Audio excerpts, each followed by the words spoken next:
Paul Scholes is a former Manchester United midfielder who came up through the ranks of the United Academy.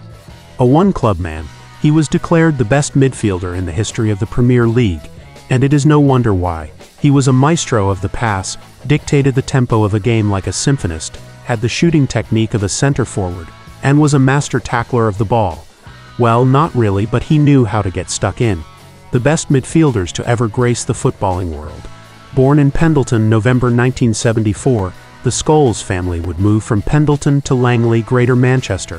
From a young age, Scholes excelled in both cricket and football while at school. His first team that he played for was for Langley Furrow. Fortunately, a scout saw the talent in him and signed him up to the Manchester United Academy. He first trained with Manchester United at the age of 14, signing for them as an apprentice on leaving school in 1991 and turning professional in 1993. He was one of the best trainees at the academy. Scholes played for the youth team of the club and was part of the FA Youth Cup squad that made it to the final. They were just unlucky to have gone all the way. His senior debut came against Port Vale at Vale Park on the 21st of September 1994 in the League Cup. He scored 2 goals on that particular occasion, which would end up strengthening his place in the starting lineup. He started off by playing just behind the striker with deadly effect, but an injury to Roy Keane in September 1997 forced Paul Scholes to move to the center of midfield.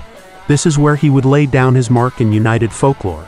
Although he had the ability to score cracking goals by playing as an attacking midfielder, his vision was better used at the base of the midfield to help start and finish attacks. Many will remember the Champions League final of 1999 as one of the best comebacks in a final in the competition's history. Liverpool fans will argue that the night in Istanbul was more memorable. Sadly, Scholes had to receive his medal in a suit, as he had received too many yellow cards in the run-up to the final. But he still managed to score against Inter Milan in the quarters and scored 2 goals in the FA Cup final that was part of the treble-winning season. It seemed as if winning had become a part of his DNA, and having one of, if not the greatest, the best managers in the world certainly did help. Later on in his playing career, he would play a more central defensive position or regista in order to spray the passes and retain the ball like it was his to play with only. The only trouble, as his age caught up to him, with this, is that his mobility would make it easy for opposition if they had quick midfielders who could hassle the ball off him. Thankfully, he had an excellent first touch and ball control to rival many a player to be able to escape out of sticky situations.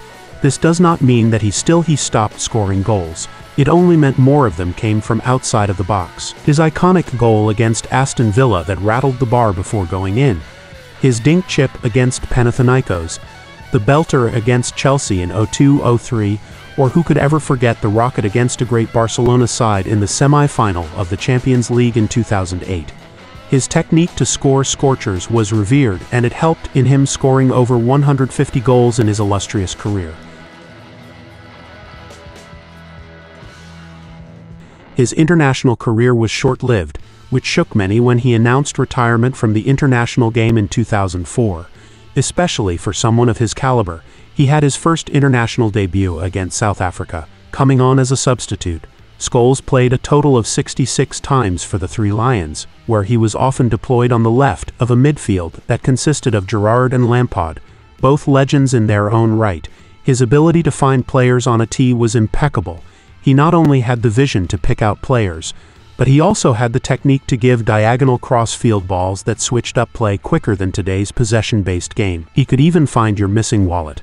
This is for me the one talent that will forever remain embedded in my mind. Yes, he could score.